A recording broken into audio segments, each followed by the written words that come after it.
क्या हाल है cuties? 9th class अब हम लोग स्टार्ट करने जा रहे हैं। रायदास के पद इस वीडियो को देखने के बाद में कभी भी तुम्हारे नंबर नहीं काटेगा एग्जाम में, ठीक है? क्योंकि इस वीडियो में हम लोग फील करके पढ़ेंगे, आसान भाषा में पढ़ेंगे, जिससे कोई भी बच्चा हो फुल नंबर स्कोर कर पाए हिंदी में। देखो मेरा ये एक एम है कि तुम्हें 100 में 100 हिंदी में दिलवाऊं, बिना तुम्हें 2-2 3-3 घंटे के लेक्चर्स दिए, बल्कि फील करवा के। हिंदी लिटरेचर फील करोगे तो अच्छे से दिमाग में समझ में भी आएगी और रटने की जरूरत नहीं पड़ेगी। तो क्या करना है, बस चाय पानी और 2 मिनट की मैगी बनाकर बैठ जाओ, इस वीडियो को बस आराम से मूवी की तरह देखते रहो, ठीक है? कवि परिचय हम लोग एकदम एंड में कर रहे होंगे, जिससे कि तुम लोगों को चैप्टर पढ़ने के बाद में कवि के बारे में पढ़ने में और भी मजा आए, ठीक है? तो आओ शुरू करते हैं अपना पद। अब कैसे छूटे राम नाम रट लागी, प्रभु जी तुम चंदन हम पानी, जाकी अंग अंग बास समान। अब एक एक करके हम लोग सबका वर्ड मीनिंग समझते हैं और समझते हैं कि इसका भाव क्या निकल रहा है, ठीक है? आसान भाषा में, जिससे एग्जाम में जब क्वेश्चन आए तो तुम आंसर लिख पाओ, ठीक है? अब कैसे छूटे राम रट लागी, तुम्हारी नई वाली एनसीईआरटी में जो चेंजेस हुई है, जो गंगा बुक तुम्हारे पास आई है, उसमें यहाँ पर ये जो नाम शब्द है ना, ये काट दिया गया है। सुखदेव जी नीचे तुम्हें कैप्शन में लिखा हुआ रहेगा कि उन्होंने थोड़े बहुत चेंजेस किए हैं, जिससे कि बच्चे आसान भाषा में समझ पाए, ठीक है? तो ये नाम शब्द को काट दिया गया है। अब कैसे छूटे राम रट लागी, राम रट लागी, यहाँ पर राम नाम जो है ना, उसकी रट लग चुकी है। अब मन में हमेशा वो राम नाम जपते रहते हैं। जो हमारे लेखक हैं, जो हमारे रायदास जी हैं, जो रविदास जी हैं, वो बार बार राम राम रट जपते रहते हैं। अब अपने भक्ति भाव को समझाने के लिए उन्होंने कुछ कुछ एग्जाम्पल्स दिए हैं। जिसकी रही भावना जैसी, प्रभु मूरत देखी तिन तैसी। वैसे ही उन्होंने अपने आप को जिस जिस तरीके से देखा है भगवान की भक्ति में, उस तरीके से वो समझाते हैं। कैसे समझाते हैं? प्रभु जी तुम चंदन हम पानी, प्रभु जी तुम चंदन हो, तुम्हारी जो भक्ति है वो मेरे लिए चंदन है, और मैं क्या हूं? पानी हूं। अब यहां पर साइंस का थोड़ा सा इस्तेमाल होता है, ठीक है? चंदन को जब हम पानी में मिलाते हैं ना, तो पानी महकने लगता है। तो यहां पर रायदास जी कहते हैं कि जैसे चंदन को जब पानी में मिलाओ तो उसका अंग अंग, पानी का हर एक कण कण महकने लगता है, वैसे ही मेरा भी अंग अंग आपकी भक्ति में महक रहा है। बास मतलब होता है महकना, ठीक है? समानी मतलब होता है समाना। अंग अंग मतलब एकदम रोम रोम में मेरे आपकी जो महक है वो समाई हुई है, आपकी जो भक्ति की महक है वो मेरे अंदर मिल चुकी है, घुल चुकी है। एग्जाम में तुमसे पूछ लिया जाएगा कि बताओ किस किस एग्जाम्पल से जो रायदास जी हैं उन्होंने अपनी भक्ति को दिखाने की कोशिश की है। तो यहाँ पर चंदन और पानी का एग्जाम्पल लेकर उन्होंने अपनी भक्ति को दिखाया है। अब आओ देखते हैं नेक्स्ट। प्रभु जी तुम घन बन हम मोरा, जैसे चितवन चंद चकोरा। प्रभु जी तुम दीपक हम बाती, जाकी ज्योति बरय दिन राती। अब एक एग्जाम्पल लिखते हैं। पहली लाइन में उन्होंने एक एग्जाम्पल लिया है, प्रभु जी तुम घन हो। घन होते हैं काले बादल, घन का मतलब होता है काले बादल, ठीक है? और जो मोर होता है हमारा, जैसे ही काले बादलों को देखता है नागिन डांस करने लग जाता है। तो वो कहते हैं कि जब भी मैं भगवान की भक्ति के बारे में सोचता हूं, वैसे ही जैसे मोर काले बादलों को देख के नाचने लगता है, मेरा मन भी नाचने लगता है। तो आप काले बादल हो और मैं मोर हूं। ये दूसरा एग्जाम्पल हो गया, ठीक है? पूरे पद में हम लोगों को कौन कौन से एग्जाम्पल मिल रहे हैं, इसको ध्यान में रखते हुए चलना, ठीक है? नोट्स जब बनाना तो 1 2 3 करके लिख देना, जिससे एग्जाम में अगर क्वेश्चन पूछ लिया जाए तो सारे नंबर तुम्हें मिले, ठीक है? आगे की लाइन देखते हैं। जैसे चितवत चंद चकोरा। चितवत मतलब होता है निहारना, ठीक है? एकदम देखते जाना। चंद मतलब होता है चांद। चकोरा एक पक्षी होता है, तीतर के दो आगे तीतर, तीतर के दो पीछे तीतर। उन्हीं तीतरों में से एक तीतर की प्रजाति होती है चकोरा, जो चांद को देखते रहता है। चांद के सिवा उसके दुनिया में और कुछ नहीं रहता है। फैज अहमद फैज साहब कहते हैं अपनी एक शायरी में कि तेरे होने से है आलम में बहारों को सवार, तेरी आंखों के सिवा दुनिया में रखा क्या है। तो जो चकोरा है वो यही सोचता है कि चांद के सिवा दुनिया में और कुछ नहीं रखा है, हमेशा देखता रहता है। वैसे ही हमारे रायदास जी कहते हैं कि भगवान की भक्ति के सिवा दुनिया में मेरे लिए कुछ नहीं रखा है। जैसे चकोर चंदा को ताकता रहता है, वैसे ही मैं भगवान की भक्ति में लीन रहता हूं, सिर्फ उन्हीं को देखता हूं, उन्हीं की भक्ति करता हूं, ठीक है? आगे देखते हैं। ये तीसरा एग्जाम्पल हो गया। चौथा, प्रभु जी तुम दीपक हम बाती, जाकी ज्योति बरए दिन राती। अब यहां पर जो हमारे रायदास जी हैं वो कहते हैं कि प्रभु जी तुम दीपक हो और मैं उसकी बाती हूं। ठीक है, बाती क्या होती है? जो दीपक में रुई जैसा डला होता है ना, बत्ती, उसे हम लोग कहते हैं बाती। तो वो कह रहे हैं कि आप दीपक हो, मैं बाती हूं, और जैसे बाती जलती रहती है दिन रात, वैसे ही मैं भी आपकी भक्ति में जलता रहता हूं, और आपकी भक्ति में जल के ही मेरे जीवन में प्रकाश होता है। ठीक है, तो यहां पर इन्होंने ये चौथा एग्जाम्पल दिया है। समझ में आया? समझ में आया कि नहीं? अगर समझ में आ रहा है तो एग्जाम्पल कमेंट सेक्शन में लिखते जाओ कि अच्छा वन एग्जाम्पल ये है, दूसरा एग्जाम्पल ये है, तीसरा एग्जाम्पल ये है, एक एक लाइन में, जिससे तुम्हारा क्या हो, रिवीजन होता रहे। अभी बताओ पहला क्या था?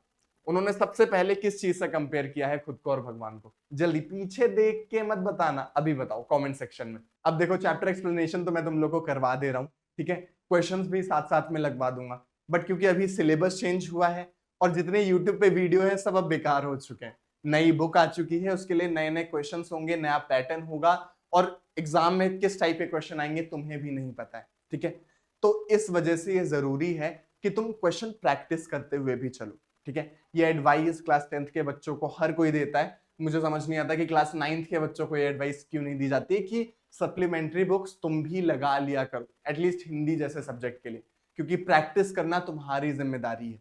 अच्छे आंसर्स लिखने के लिए अच्छे आंसर्स पढ़ने पड़ेंगे, इसी वजह से कुछ सप्लीमेंट्री बुक्स यहाँ पर आती हैं। मैंने भी कुछ लेके रखी है, वेट मैं तुम लोग को दिखाता हूँ। क्लास 9th, ये है क्लास 9th की बुक। ठीक है, ये एक आती है एनसीईआरटी टेक्स्ट बुक करके, ओसवाल बुक्स की है, और ये गंगा बुक के लिए है, लेटेस्ट तुम लोग को मिल जाएंगी गंगा बुक के लिए, जो कि अभी अभी नई बुक आई है, इसी वजह से तुम लोग को इसमें लेटेस्ट पैटर्न देखने को मिलेगा। ऐसे ही क्लास 9th और क्लास 9th की तुम्हारी R1 R2 कोर्स ए कोर्स बी के लिए तुम लोग को देखने को मिलती है। कहीं ऑनलाइन ऑफलाइन कहीं से भी जहां से मिले खरीद लो, ठीक है, क्योंकि मैं बता रहा हूँ तो मेरा फर्ज बनता है कि तुम लोग को अच्छी डिस्काउंटेड लिंक वगैरह दे दूं। तो डिस्क्रिप्शन में लिंक है, जाकर उसको एक बार चेकआउट कर लेना, देख लेना, एटलीस्ट हिंदी के ले लो, बहुत जरूरी है। जितना ज्यादा क्वेश्चंस पढ़ोगे उतना अच्छा आंसर लिख पाओगे। ठीक है, एनसीईआरटी बुक्स में हार्ड वर्ड्स होते हैं, तो इस वजह से तुम्हें मुश्किल होता है पढ़ने में, इसी वजह से मैं तुम्हें पढ़ा रहा हूँ। इन सप्लीमेंट्री बुक्स में आसान भाषा में आंसर्स लिखे होते हैं और स्टैंडर्ड आंसर्स होते हैं, तो एक बार पढ़ने की आदत डाल लोगे आंसर्स को तो अच्छा आंसर्स लिखने भी लग जाओ। ठीक है, तो इन बुक से आंसर पढ़ो, बाकी चैप्टर तो समझाने की, दिल से फील करवाने की जिम्मेदारी मेरी। चलो, फील हो रहा है ना, चैप्टर समझ में आ रहा है ना? आओ आगे बढ़ते हैं, आगे देखते हैं। प्रभु जी तुम मोती हम धागा, जैसे सोने मिलत सुहागा। प्रभु जी तुम स्वामी हम दासा, ऐसी भक्ति करे रायदासा। बहुत प्यारे तरीके से उन्होंने फिर से एक एग्जाम्पल दिया है, ये अपना 5वां एग्जाम्पल है। क्या है? प्रभु जी तुम मोती हम धागा। मोती बहुत ही प्यारी, बहुत ही वैल्यूएबल चीज होती है, और मोती को हमेशा जकड़े अपने पास समाये रखता है, अपने में समेटे रखता है धागा। तो भगवान की भक्ति को वो मोती कह रहे हैं, और अपने मन को, अपने आप को वो धागा कह रहे हैं। वो कह रहे हैं कि अपने मन रूपी धागे में उन्होंने भगवान की भक्ति रूपी मोती को समाये रखा हुआ है। उनके मन में हमेशा ही जो राम नाम का रट है वो लगता रहता है, और जैसे धागा मोतियों को संभाल कर अपने पास रखता है, एक साथ जोड़े रखता है, वैसे ही वो एक तरीके से भगवान की भक्ति को हमेशा अपने साथ संजोए रखते हैं, जोड़े रखते हैं। आगे देखते हैं। जैसे सोने मिलत सुहागा। सुहागा ना एक पदार्थ होता है, ठीक है, जिसको सोने के ऊपर रगड़ो तो जो सोना है वो शुद्ध हो जाता है, वो और चमकने लगता है। रायदास जी कहते हैं कि जो भगवान की भक्ति है वो उनके लिए सुहागा जैसी है। जैसे सुहागा को सोने पर मलने से सोना शुद्ध हो जाता है, वैसे ही उनकी भक्ति की छांव में जो उनका मन है वो शुद्ध हो जाता है। ठीक है, तो यहां पर हमें 6वां एग्जाम्पल देखने को मिलता है। प्रभु जी तुम स्वामी हम दासा, ऐसी भक्ति करे रायदासा। उनकी भक्ति का रूप क्या है? उनकी भक्ति का आश्रय यह है कि जो भगवान है वो स्वामी है उनके, वो जो रायदास जी हैं वो उनके गुलाम हैं, उनके दास हैं, और हमेशा उनकी सेवा के लिए तत्पर रहते हैं। यहां अपने पहले पद में जो हमारे रायदास जी हैं उन्होंने ये सिद्ध कर दिया कि वो भगवान के कितने बड़े भक्त हैं। ठीक है, तो पहले पद में तुम्हें क्या पता चला कि भगवान की भक्ति रायदास के मन में किस प्रकार की है। अब देखते हैं कि वो करते कैसे हैं भक्ति, क्या क्या करते हैं, कौन से कर्म कांडों में वो हिस्सा लेते हैं भगवान की भक्ति करने के लिए। आओ अब दूसरा पद देखते हैं। ठीक है, अच्छा तुम्हारी एनसीईआरटी में भक्ति को भगति लिखा गया है, दोनों सही है क्योंकि भक्ति से जो राइमिंग है वो बन जाती है, इसी वजह से नए एनसीईआरटी में भगति लिखा गया है, अदरवाइज भक्ति भक्ति दोनों सेम ही है। ठीक है, आगे बढ़ते हैं पद 2 में। ठीक है, अब राम जी की फोटो सामने है और देखते हैं कि कैसे वो भक्ति करते हैं। जो तुम तोरो राम मैं नहीं तोरो, तुम सो तोरो कवन सो जोरो, तीरथ बरत न करूं अंदेशा, तुम्हारे चरण कमल एक भरोसा, जहां जहां जाओ तुम्हारी पूजा, तुमसा देव और नहीं दूजा। अब आओ एक एक लाइन का मतलब समझते हैं, ठीक है, आसान भाषा में, जिससे क्यूटीज को समझ में है। जो तुम तोरो राम मैं नहीं तोरो, अगर आप मेरी भक्ति तोड़ोगे, आप मुझे अपना दास नहीं अपनाओगे, तो मैं आपकी पूजा करना, आपकी भक्ति करना छोड़ूंगा नहीं। अगर तुम तोड़ोगे राम पर मैं नहीं तोड़ूंगा, अगर मैं तुमसे तोड़ लूंगा, तुम्हारी भक्ति नहीं करूंगा, तो किससे जोड़ूंगा। अब भैया ये क्या तोड़ो जोड़ो लगा रखा है इन्होंने, इसके लिए रहीम की एक लाइन देखो जिससे तुम्हें ये फील होगा। रहमन धागा प्रेम का ना तोड़ो चटकाए, जोड़े से फिर ना जुड़े, जुड़े गांठ पड़ जाए। तो ये जो धागा होता है ना, ये प्रेम को रिप्रेजेंट करता है। तो यहां पर ये जो प्रेम का धागा है, अगर राम जी तोड़ रहे हैं लेकिन मैं नहीं तोड़ूंगा, क्योंकि अगर राम जी से मेरा नाता टूट गया, राम जी से मेरा प्रेम टूट गया, मेरी भक्ति टूट गई, तो फिर मैं किसके लिए भक्ति करूंगा, किससे और प्रेम करूंगा। मेरे जीवन में राम जी के अलावा तो और कोई है ही नहीं।